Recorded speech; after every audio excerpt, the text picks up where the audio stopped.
अंधेरा ही था जब मुझे ट्रक की आवाज़ सुनाई दी।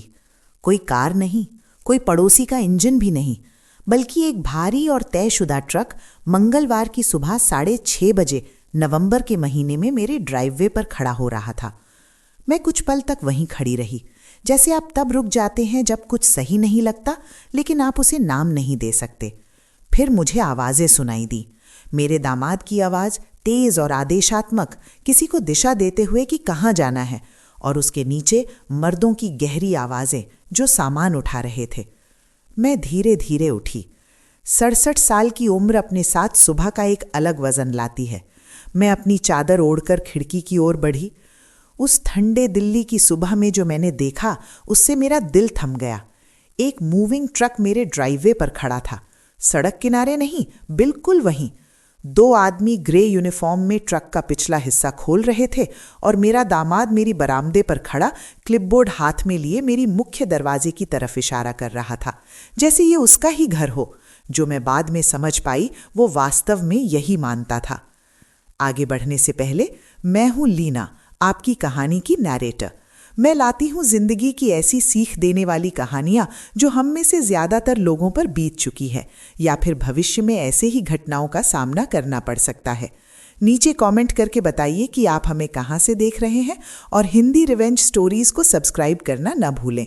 हम ऐसे लोगों की कम्युनिटी बना रहे हैं जो जानते हैं कि जिंदगी के सबसे अच्छे चैप्टर किसी भी उम्र में शुरू हो सकते हैं। अब कहानी पर वापस आते हैं। मेरा नाम सुमित्रा शर्मा है। मैं 1957 में सुल्तानपुर में एक नील खनिक के घर जन्मी, जो 53 साल की उम्र में फेफड़े में धूल लिए और बिना किसी पछतावे के मर गया। मैंने अपने पिता को हर दिन बिना शिकायत, बिना किसी तारीफ के काम करते देखा, और मैंने खुद से वादा किया कि मैं ऐसा कुछ बनाऊंगी जो कोई छीन न सके, जो खदान, फोरमैन और हर उस आदमी से भी ज्यादा टिकेगा जिसने मेरे पिता को बताया कि वो क्या काबिल है। 22 साल की उम्र में मैं किचनर के पास रहने आई, एक सेकेंड हैंड पिकअप ट्रक और हाथ के औजारों के साथ जो मैंने किसी नीलामी से खरीदे थे। मैंने छोटे छोटे लैंडस्केपिंग के काम लेने शुरू किए, ड्राइववे, लॉन, सर्दियों में बर्फ हटाना, ताकि पैसे आते रहें। 30 की उम्र तक मेरे पास 3 क्रू और शहर के किनारे एक छोटा उपकरण यार्ड था। 40 की उम्र तक मेरे पास 2 नगर पालिकाओं के कॉन्ट्रैक्ट और वाणिज्यिक साइट वर्क के लिए बढ़ती हुई साख थी। 55 में शर्मा लैंड सर्विसेज में 40 कर्मचारी, 12 वाहनों का बेड़ा और एक रिकॉर्ड जो किसी विज्ञापन से ज्यादा बोलता था। मैंने इसे बिना किसी बिजनेस डिग्री, बिना परिवार से कर्जे लिए और बिना किसी ऐसा कनेक्शन जो कमाई करके ना आया हो, बनाया था। मैंने रिचर्ड से 1983 में शादी की। वो एक हाई स्कूल के लाइब्रेरियन थे, ऐसे आदमी जो हर छात्र का नाम याद रखते थे जो उनके लाइब्रेरी में आता। उन्होंने मुझे 2 बच्चे दिए, मेरी बेटी और बेटा। उन्होंने मुझे 32 साल की ईमानदारी और स्थिरता भी दी, जो मेरे बनाए किसी भी चीज से ज्यादा कीमती थी। 5 साल पहले, 2 हफ्ते क्रिसमस से पहले, उनका दिल का दौरा पड़ने से निधन हो गया। आज भी कई बार मैं फोन उठाकर उन्हें कुछ बताने लगती हूं और फिर याद आता है। मेरी बेटी कंपनी में उसी तरह आई जैसे कोई विरासत पाने आता है। वो दरवाजे से अंदर आई और उम्मीद की कि फर्नीचर पहले से ही सजा हुआ होगा। उसके पास बिजनेस मैनेजमेंट में कॉलेज डिप्लोमा था जो मैंने उसके लिए भरा, और हर चीज पर राय थी जो किसी को भुगतान नहीं करनी पड़ती। 28 की उम्र में मैंने उसे प्रोजेक्ट कोऑर्डिनेटर बनाया।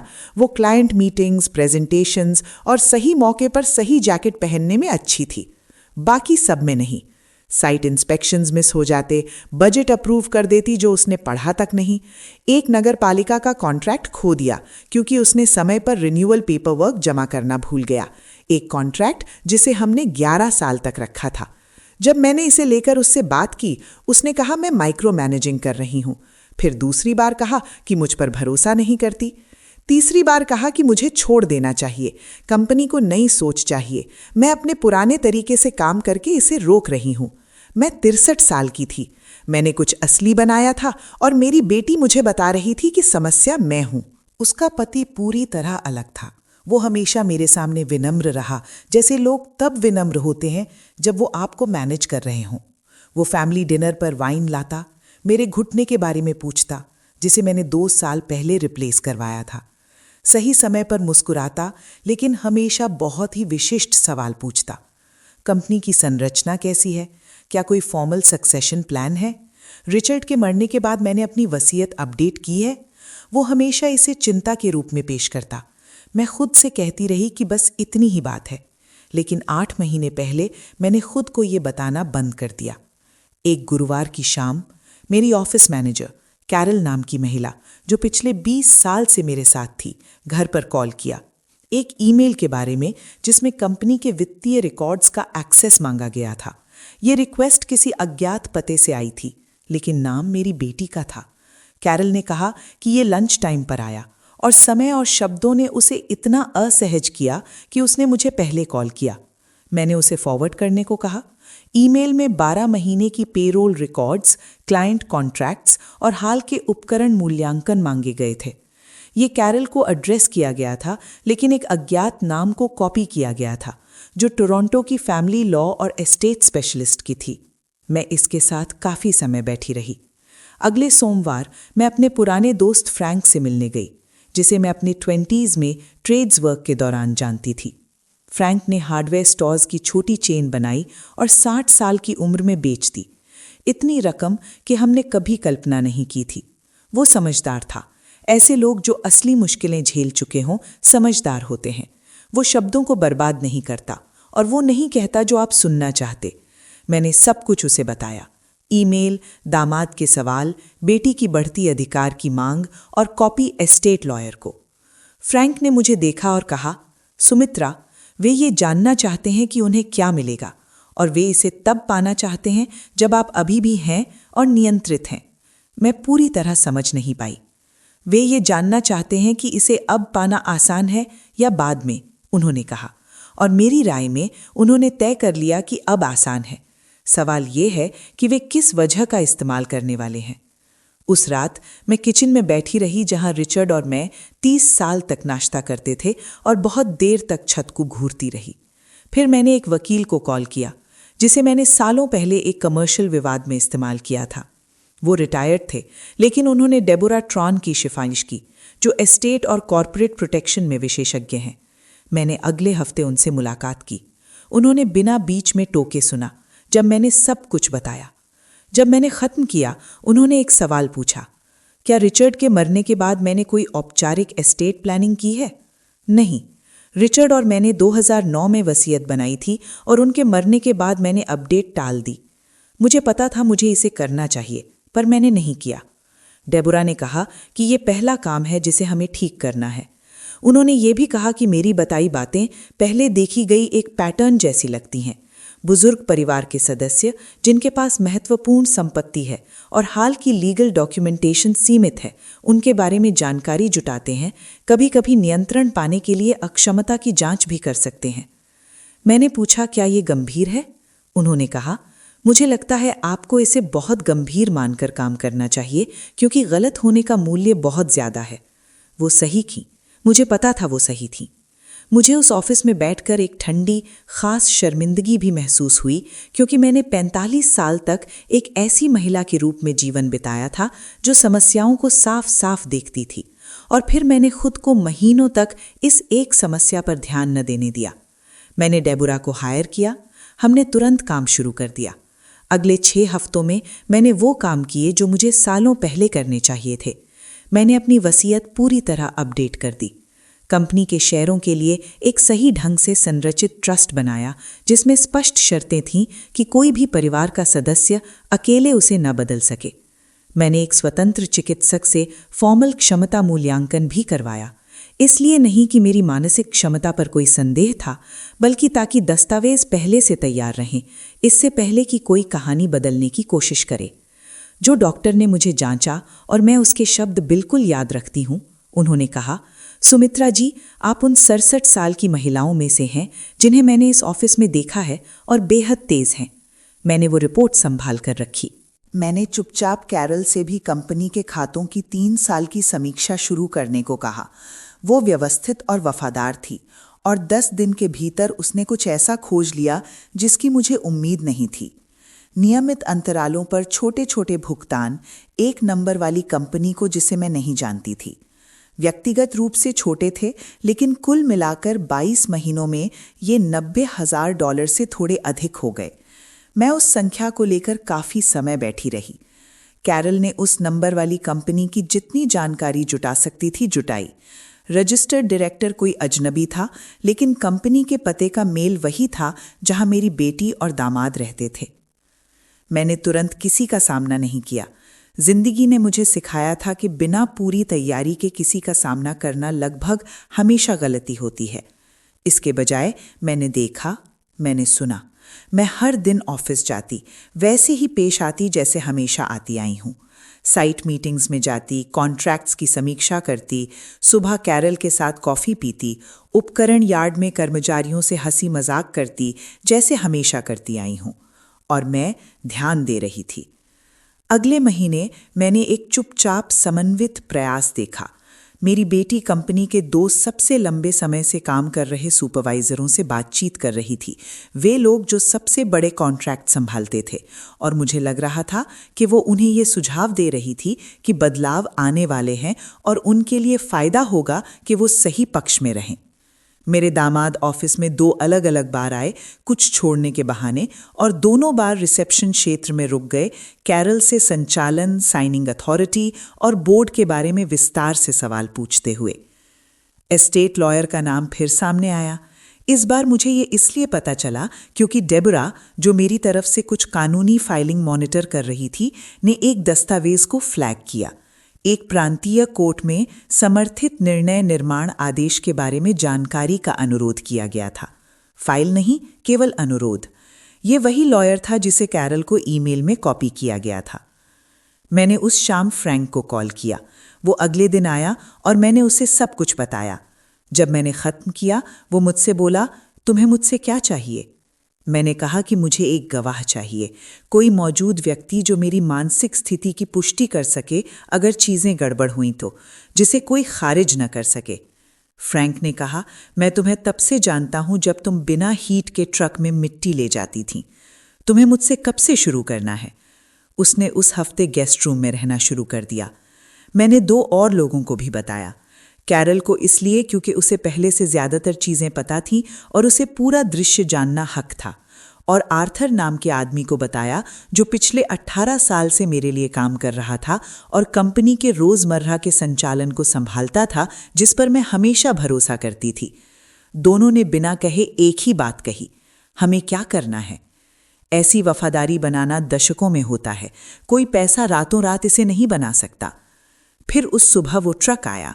मैं बेडरूम की खिड़की पर खड़ी थी, अपने दामाद को क्लिप बोर्ड लिए 2 मूविंग कर्मचारियों को मेरे मुख्य दरवाजे की तरफ निर्देश देखते देख रही थी, और मुझे पूरी तरह समझ आ गया था कि उन्होंने और इंतजार ना करने का फैसला किया है। कुछ बदल गया था।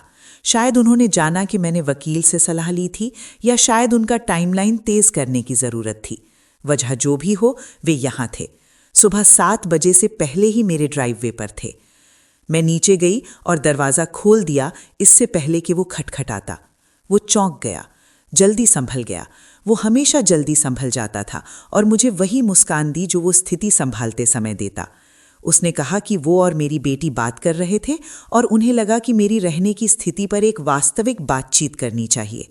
ये घर एक व्यक्ति के लिए बहुत बड़ा है और उन्होंने वाटरलू में एक बहुत अच्छी सीनियर्स रेजिडेंस देखी है, उत्कृष्ट सुविधाओं के साथ, और मुझे बिना जल्दी किए वहां ट्रांजिशन में मदद करना चाहते हैं। मैंने उसे कुछ देर देखा, फिर किनारे हो गई। क्यों ना अंदर आते हो, मैंने कहा। वो अंदर आया। 2 मूविंग कर्मचारी बरामदे पर रुके, अनिश्चित। उसने उन्हें रुकने के लिए कहा। मैंने उसे किचन में ले जाकर बिठा दिया। फ्रैंक पहले से ही मेज पर कॉफी के कप के साथ बैठा था, जैसा मैंने कहा था। डेबोरा थ्रान उसके बगल में फोल्डर के साथ बैठी थी और कैरल काउंटर पर हाथ मग के चारों ओर लपेटे देख रही थी। मेरे दामाद ने चलना रोका। ये क्या है? उसने पूछा। ये बातचीत है, बैठ जाओ, मैंने कहा। वो नहीं बैठा। उसने जिद की कि मेरी बेटी को भी इसमें शामिल होने का अधिकार है और वो उसे बुलाएगा। मैंने कहा, तुम ऐसा कर सकते हो, लेकिन जब तक तुम कर रहे हो कुछ बातें जान लो। पहला, ये घर 6 हफ्ते पहले पंजीकृत ट्रस्ट में है। तुम्हारा और मेरी बेटी का नाम इसमें नहीं है। दूसरा, डेबोरा मेरी सोलिसिटर है और उनके पास हर कदम का दस्तावेज है जो तुम और मेरी बेटी उठा रहे थे, जिसमें प्रांतीय कोर्ट में समर्थित निर्णय निर्माण का अनुरोध भी शामिल है। और तीसरा, जो आदमी मेरे बरामदे में है वे उस ट्रक को वहीं वापस ले जाएंगे जहां से आया है, क्योंकि आज इस घर से कुछ भी कहीं नहीं जा रहा।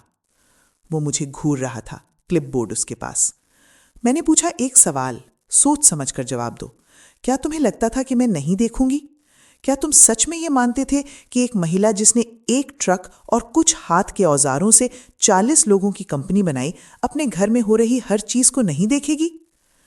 उसने कुछ कहा, मदद करने की कोशिश, मेरी चिंता कि मैं रिचर्ड के बाद अलग हो गई थी और ये सब प्यार से था और मैं सब गलत समझ रही थी। बैठो, मैंने कहा। इस बार वो बैठ गया। अगले 2 घंटे में जो हुआ वो फिल्मी नाटकीयता नहीं थी। ये शांत, सावधान और बहुत असहज था। डेबोरा ने उसे कानूनी स्थिति विस्तार से समझाई। ट्रस्ट मजबूत था, क्षमता मूल्यांकन रिकॉर्ड पर था, कैरोल की वित्तीय समीक्षा दस्तावेजीकृत थी और पहले ही एक अकाउंटेंट को सत्यापन के लिए भेजी जा चुकी थी। नंबर वाली कंपनी को दिए गए $90,000 की औपचारिक जांच चल रही थी और मेरी बेटी का उस कंपनी से कनेक्शन रिकॉर्ड में था। मेरे दामाद ने इस दौरान मेरी बेटी को 2 बार कॉल किया।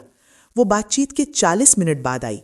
जब वो किचन में आई और स्थिति देखी, मैंने उसके चेहरे पर कई चरण देखे। पहले हैरानी, फिर गुस्सा, फिर थोड़ी देर के लिए शर्म।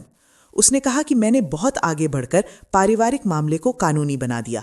उसने जिद की कि कैरोल ने जो पाया वो केवल एक गलतफहमी है, कि भुगतान उस सलाहकार काम के लिए थे जिसे उसने कंपनी की तरफ से व्यवस्थित किया और मुझे इस बारे में कभी सूचित नहीं किया गया था। उसने कहा कि वो मुझे बचाने की कोशिश कर रहा था। उसने कहा कि वो कंपनी को बचाने की कोशिश कर रहा था। उसने बहुत सारी बातें थोड़े समय में कहीं। मैंने उसे पूरा करने दिया। फिर मैंने कहा, मैं चाहती हूं कि तुम मेरी बात साफ साफ सुनो। मैं भ्रमित नहीं हूं। मैं ऐसे शोक में नहीं हूं जो मेरी निर्णय क्षमता को प्रभावित करे। मैं ऐसी समस्या नहीं हूं जिसे मैनेज करना पड़े। मैं तुम्हारी माँ हूं और मैंने वो सब कुछ बनाया जो तुम्हारे पास है, और मैं ये कभी नहीं होने दूंगी कि तुम या कोई और निर्णय ले कि मैं अब अपनी जिंदगी का नियंत्रण नहीं कर सकती, न अभी न इस तरीके से। उसने कुछ नहीं कहा। मैंने जारी रखा, मैं चाहती हूं कि तुम दोनों घर जाओ। डेबोरा तुम्हारे सोलिसिटर से भुगतानों के बारे में संपर्क में रहेंगी और हम इसे सही प्रक्रिया के तहत सुलझाएंगे। लेकिन मैं चाहती हूं कि तुम घर जाओ और मैं चाहती हूं कि वो ट्रक मेरी प्रॉपर्टी से हट जाए। मेरी बेटी ने फ्रैंक की ओर देखा, फिर उसने कैरोल की ओर देखा, फिर उसने मुझे देखा, उस भाव से जो मैंने उसकी किशोरावस्था के बाद कभी नहीं देखा था, कुछ कच्चा और असंतुलित। और उसने कहा, माँ, हम तुम्हारे लिए डरे हुए थे। मैंने कहा, तो तुम्हें मुझसे बात करनी चाहिए थी। वो चले गए। फ्रैंक उन्हें दरवाजे तक छोड़ आया। खिड़की से मैंने देखा कि ट्रक ड्राइववे से निकलकर सड़क पर गायब हो गया। मैं फिर किचन की मेज पर बैठ गई, डेबोरा, फ्रैंक और कैरोल के साथ, दोनों हाथों से कॉफी का कप पकड़े क्योंकि मेरे हाथ पूरी तरह स्थिर नहीं थे। कैरोल ने पूछा, तुम ठीक हो? मैंने कहा, नहीं, लेकिन ठीक हो जाऊंगी। आगामी हफ्ते कठिन थे, उन अनुभवों में से जो किसी को समझाना मुश्किल है जिसने इसे नहीं जिया। $90,000 के कानूनी मामले का पूरा दस्तावेजीकरण तैयार होने में महीनों लगे। मेरी बेटी ने लंबे समय तक ये दावा किया कि भुगतान वैध थे सेवाओं के बदले में। जब अकाउंटेंट की समीक्षा में कोई संबंधित इनवॉइस, कोई डिलीवरेबल्स या वास्तविक कंसल्टिंग का रिकॉर्ड नहीं मिला, उसने अपना रुख बदल लिया। उसने कहा कि दस्तावेज ठीक से नहीं बनाए गए थे। उसने कहा कि वो इसे मेरी जानकारी में लाना चाहती थी। उसने कई बातें कहीं जो धीरे धीरे कागजी साक्ष्यों के खिलाफ टिकाना मुश्किल हो गया। उसकी सॉलिसिटर और डेबोरा ने कई पत्राचार किए। मैं ये दिखावा नहीं करूंगी कि ये प्रक्रिया आसान थी या कि मैं रातों में जागकर इसे नहीं सोचती रही। ऐसे कई सुबह थी जब मैं किचन में कॉफी के साथ बैठकर रिचर्ड को सोचती कि वो क्या कहता, सोचती कि मैंने अपने बच्चों को पालने में कोई ऐसी गलती तो नहीं की जो यहाँ तक ले आई। मैंने ये सवाल कई बार अपने आप से पूछा। मैं इसका जवाब अभी तक खत्म नहीं कर पाई। मेरे दामाद ने मुझसे पूरी तरह संपर्क करना बंद कर दिया। उसने एक हिसाब लगाया था और अब वो हिसाब बदल गया था, इसलिए उसका व्यवहार बदल गया। मैं हैरान नहीं हुई, कुछ हद तक मैं राहत महसूस कर रही थी। स्पष्टता के साथ निपटना नियंत्रित गर्मजोशी से आसान था। मेरी बेटी जो हैलिफैक्स में रहती है और जिससे मैंने फ़ोन पर ये सब चर्चा की थी, जनवरी में मुझे मिलने आई। वो मेरे सामने किचन की मेज़ पर बैठी और बोली, माँ, मैं चाहती हूँ कि आप जानो कि मेरा इसमें कोई हिस्सा नहीं था। मैंने कहा कि मुझे ये पता है। उसने कहा कि उसने 2 साल पहले चेतावनी देने की कोशिश की थी कि कुछ गड़बड़ लग रही थी, कि उसके भाई ने कंपनी और मेरी उम्र के बारे में कुछ बातें कही थीं जो उसे परेशान कर रही थीं, लेकिन वो नहीं जानती थी कि इसे मुझे बिना विवाद पैदा किए कैसे बताया जाए। मैंने कहा कि काश वो करती। उसने कहा कि उसे खेद है कि उसने नहीं किया। हम लंबे समय तक चुपचाप बैठे रहे और वही काफ़ी था। वित्तीय मामले का औपचारिक नतीजा अंततः एक पुनर्भुगतान समझौता हुआ। मेरी बेटी ने आपराधिक प्रणाली से नहीं गुजरी, हालांकि डेबोरा ने उसकी सॉलिसिटर को यह स्पष्ट किया कि निजी समझौते के विकल्प के बिना मामला अधिकारियों के पास भेजा जा सकता था। 70,000 रुपए संरचित किश्तों में चुका दिए गए, बाकी 20,000 अभी भी बकाया है। इसे वसूल किया जाएगा या नहीं, फिलहाल ये द्वितीयक है। उसे कंपनी में किसी भी औपचारिक भूमिका से हटा दिया गया। डेबोरा की मदद से बनाई गई नई संचालन संरचना सुनिश्चित करती है कि कोई भी परिवार का सदस्य विटमोर लैंड सर्विसेज का नियंत्रण नहीं ले सकता, बिना विशेष पेशेवर मानदंड पूरा किए और स्वतंत्र निगरानी बोर्ड की मंजूरी लिए, जिसमें आर्थर, मेरा अकाउंटेंट और 2 बाहरी सलाहकार शामिल हैं। इसे स्थापित करने में 3 महीने लगे और ये निःसंदेह कंपनी और वहां काम करने वाले लोगों के लिए मैंने अब तक किया सबसे अच्छा काम था। कंपनी खुद बच गई। एक कॉन्ट्रैक्ट हमने खोया जबकि ग्राहकों में अफवाहें फैली, जो दर्दनाक था। ये एक वाणिज्यिक प्रॉपर्टी मैनेजर था जिसके साथ हम 7 साल से काम कर रहे थे, लेकिन आर्थर ने संचालन स्थिर रखा और कैरोल ने प्रशासन को पीछे नहीं होने दिया। वसंत तक हमने राजस्व पुनः प्राप्त किया और 2 नए समझौते किए। उन 40 लोगों के पास अभी भी नौकरी है जो विटमोर लैंड सर्विसेज पर निर्भर है। जब मैं थक जाती हूँ तो इसके बारे में सोचती हूँ। फ्रैंक कुल 3 हफ्ते घर में रहा। उसे रहने की जरूरत नहीं थी। उसकी अपनी जिंदगी, दिनचर्या और पत्नी थी जो उसकी अनुपस्थिति में धैर्यवान थी। लेकिन मुझे पता था कि उसे मेरी याद आती थी। उसके प्रवास के अंत के पास एक शाम मैंने ये उसे बताया। उसने हमेशा की तरह लहराकर टाल दिया। तुम भी ऐसा ही करती। शायद मैं करती। ये उन 2 लोगों के बीच कोई छोटी बात नहीं है जो 45 साल से एक दूसरे को जानते हैं। मेरी बेटी और मैंने 4 महीने तक बात नहीं की। पहला संपर्क एक संक्षिप्त और सावधान टेक्स्ट मैसेज के जरिए आया कि वो तब बात करना चाहती थी जब मैं तैयार होती और समझती कि अगर मैं तैयार नहीं हूं तो ठीक है। मैंने 2 हफ्ते तक जवाब नहीं दिया। फिर मैंने उसे कॉल किया, इसलिए नहीं कि मैं पूरी तरह तैयार थी, बल्कि इसलिए कि मैंने तय किया कि तैयार एक ऐसी स्थिति नहीं है जिसे मैं अपने आप पा सकूंगी, और इसका इंतजार करना एक अलग चुनाव था। वो बातचीत आसान नहीं थी। ये वो तरह की बातचीत नहीं थी जिसकी मैंने कल्पना की थी जब मेरे बच्चे छोटे थे और मैं सोचती थी कि वे क्या बनेंगे। उसने बातें कहीं जिन पर मुझे विश्वास था और कुछ पर पूरा विश्वास नहीं था, और मैंने बातें कहीं जो सच थीं और शायद कुछ कठिन भी थीं। अंत में कोई पूर्ण समाधान नहीं था, बल्कि आपसी ये स्वीकार्यता थी कि हम दोनों अभी यहाँ हैं और आगे बढ़ने का विकल्प छोड़ देना उससे भी बदतर था। वो घर नहीं आई, मैंने उसके घर नहीं गई। हम शायद हर 2 या 3 सप्ताह में एक बार फ़ोन पर बात करते हैं। मेरी बेटी, जो अब हमारे बीच की धागा है, कहती है कि वो काउंसलिंग कर रही है। मुझे लगता है कि यही सबसे उपयोगी चीज़ है जो वो कर सकती है। उसके पति और मेरा ट्रक वाले दिन के बाद कोई संपर्क नहीं हुआ। मुझे उम्मीद नहीं कि ये बदलेगा और मैंने इस बात को स्वीकार कर लिया है। एक और बात मैं आपको बताना चाहती हूँ, क्योंकि मुझे लगता है कि ये कानूनी नतीजे, वित्तीय वसूली या किसी व्यावहारिक समाधान से भी ज़्यादा मायने रखती है। ये फरवरी का महीना था, रविवार की दोपहर, और मैं घर के पीछे की दुकान में पुराने उपकरण रिकॉर्ड देख रही थी जब मेरी पोती दरवाजे पर आ गई। वो 16 साल की है, मेरी बेटी की बच्ची, और हमारी हमेशा से एक ऐसी रिश्ता रही है जिसमें वो मुझसे खुलकर बात करती है। शायद ये पोते पोतियों और दादी नानी के बीच आम बात है। वो अपने विंटर जैकेट में दरवाजे पर खड़ी हुई और बोली, दादी, क्या मैं अंदर आ सकती हूँ? मैंने कहा, बिल्कुल।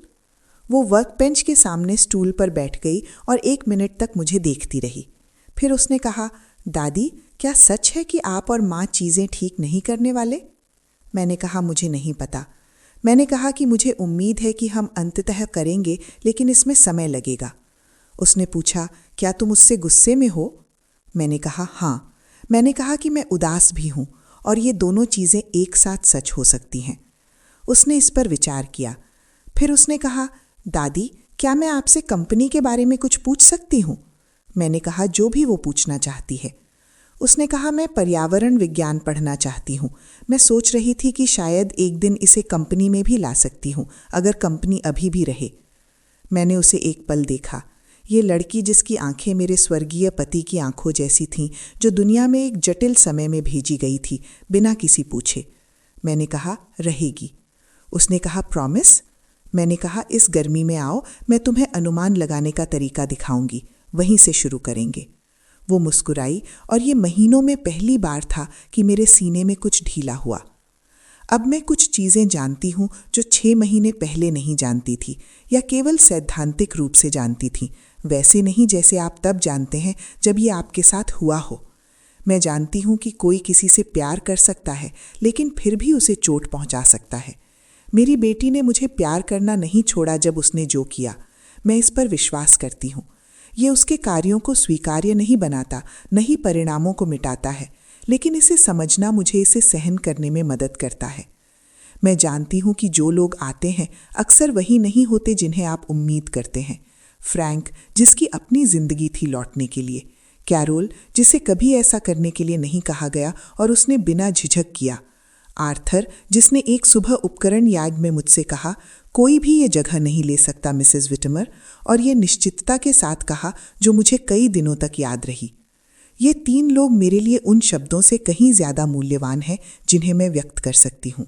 मैं जानती हूँ कि उम्र बढ़ने से आपकी स्पष्ट दृष्टि कम नहीं होती, इससे आपकी निर्णय की क्षमता कम नहीं होती, इससे आपकी बनाई चीज़ें कम आपकी नहीं हो जाती। कुछ लोग, जिसमें मुझे कहना होगा कि कुछ जो आपसे प्यार करते हैं, एक निश्चित उम्र के बाद आपके साथ अलग तरह से व्यवहार करना शुरू कर देते हैं। वे आपकी पसंदों को समस्याओं में बदल देते हैं जिन्हें मैनेज करना है। आपकी स्वतंत्रता चिंता बन जाती है। आपकी बनाई चीज़ों के प्रति लगाव को अनिच्छा के रूप में देखा जाता है। कभी कभी उनकी मंशा अच्छी होती है और कभी कभी नहीं, लेकिन किसी भी मामले में आपके पास ये तय करने का अधिकार है कि क्या हो रहा है, और इसे ना कहने का अधिकार भी। इस पूरे अनुभव का सबसे कठिन हिस्सा कानूनी प्रक्रिया, वित्तीय नुकसान या कंपनी के बारे में महीनों की अनिश्चितता नहीं था। सबसे कठिन हिस्सा ये था कि किचन की मेज पर बैठकर अपनी बेटी के सामने उस व्यक्ति को देखना जिसे मैंने 3 दिन की उम्र में अपने हाथों में रखा था, जिसे मैंने ड्राइव करना, हथौड़े से काम करना, हाथ में लाना सिखाया था, और ये समझना कि इन वर्षों के बीच कहीं कुछ मुड़ गया जिसे मैंने समय तक पकड़ नहीं पाया। मुझे नहीं पता कि ये उसकी गलती है, मेरी, किसी की भी, या दोनों की। मुझे शक है कि ये एक जटिल उत्तर है जिस पर मैं अपनी बाकी जिंदगी सोचती रहूंगी। जो मैं जानती हूं वो ये है कि मैं अभी भी यहाँ हूं, अभी भी इस घर में, अभी भी ऑफिस जाती हूँ, अभी भी गुरुवार को आर्थर के साथ साइट पर चलती हूँ और देखती हूँ कि क्रू क्या कर रहे हैं। अभी भी सुबह कैरल के साथ कॉफ़ी पीती हूँ, अभी भी सर्दियों में उपकरण यार्ड पर बर्फ गिरते देखती हूँ और सोचती हूँ कि ये सब कितनी दूर तक आया है, एक सेकेंड हैंड ट्रक और 22 साल की उम्र में किचनर की ठंडी सवारी से। रिचर्ड अक्सर कहते थे कि किसी व्यक्ति की माप ये नहीं है कि उसके पास क्या है, बल्कि ये है कि वो क्या पकड़ कर रखता है जब उसे छीना जा रहा हो। मुझे लगता है वो सही थे। मुझे लगता है जिस चीज़ को पकड़ना सबसे ज़रूरी है, कंपनी, संपत्ति, हर व्यावहारिक चीज़ से ऊपर, वो ये जानना है कि आप कौन हैं, इस बारे में आपका अपना स्पष्ट ज्ञान। क्योंकि जब लोग आपकी कहानी को फिर से लिखने की कोशिश करते हैं, आपको भ्रमित बूढ़ी महिला के रूप में चित्रित करते हैं जिसे मार्गदर्शन की ज़रूरत है, जिसका समय बीत चुका है, तो वो कहानी टिकने से रोकने वाली केवल आपकी सच्चाई के प्रति निश्चितता है। मैं 27 साल की हूँ। मैंने कुछ नहीं से कुछ बनाया। जब मेरा खुद का परिवार इसे लेने आया तब मैंने इसे बचाया। मैंने इसे अपने आप को खोए बिना बचाया। रास्ते में, पहले और दौरान मैंने गलतियाँ की, शायद और भी करूँगी, लेकिन मैं अभी भी खड़ी हूँ, अभी भी स्पष्ट हूँ, अभी भी अपनी हूँ। और अगर आप वहां बाहर सुन रहे हैं और कोई कह रहा है कि आपकी उम्र आपको कम बनाती है, कम क्षम, कम प्रासंगिक, अपने निर्णयों के हकदार नहीं, तो किसी ऐसे व्यक्ति की बात सुनो जिसने इसे जिया है। वे गलत हैं। आपकी उम्र आपको कम नहीं करती। आपका अनुभव समाप्त नहीं होता। आपकी जिंदगी की लेखिका होने का अधिकार किसी रिटायरमेंट तारीख से समाप्त नहीं होता। इसके लिए लड़ो, गुस्से या कड़वाहट से नहीं, बल्कि उसी स्थिर, दस्तावेजित, डिलिब्रेट प्रयास से जो आपने किसी भी चीज को बनाने में किया, क्योंकि आप जानते हैं कैसे। आप हमेशा जानते थे। ये ऐसी चीज है जिसे कोई भी आपसे नहीं ले सकता। सुनने के लिए धन्यवाद। अपना ख्याल रखें, और अगर आपको इस कहानी में कुछ ऐसा मिला जो आपको सुनना जरूरी था, तो इसे किसी और के साथ भी साझा करें जिसे इसकी जरूरत हो।